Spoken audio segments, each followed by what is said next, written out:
All right, we have Liam Brown with us. Brown, first of all, how was that game?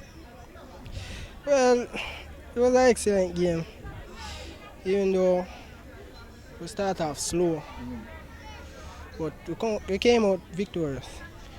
Where the intensity is concerned, it's one of the toughest games you guys have played so far. Yeah, yeah. To me, yeah. Did you expect that this game would be this tough versus catching? Uh, yeah. What I said Late in the game, I see a lot of players going down for cramps. Is that fitness or just not drinking enough water? there. Several players that drinking a lot of water. Some, but I know about me and some players. Because I drink whole heap of water. All is water for me. All right, so you guys get the 3 points, valuable 3, very, very valuable 3 points. What's your assessment of the team? How the team look right now going forward from here? Well,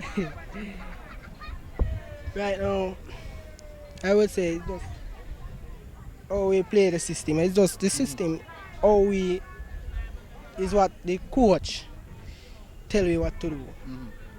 So without the system, there's no momentum or yeah. So definitely, what's your assessment of your performance? How do you think you played tonight? I played a really hard game, although even though I'm not score, but we did want to score. They want to score. Yeah. That's a good subscribe. All right, pick up yourself here. Well done.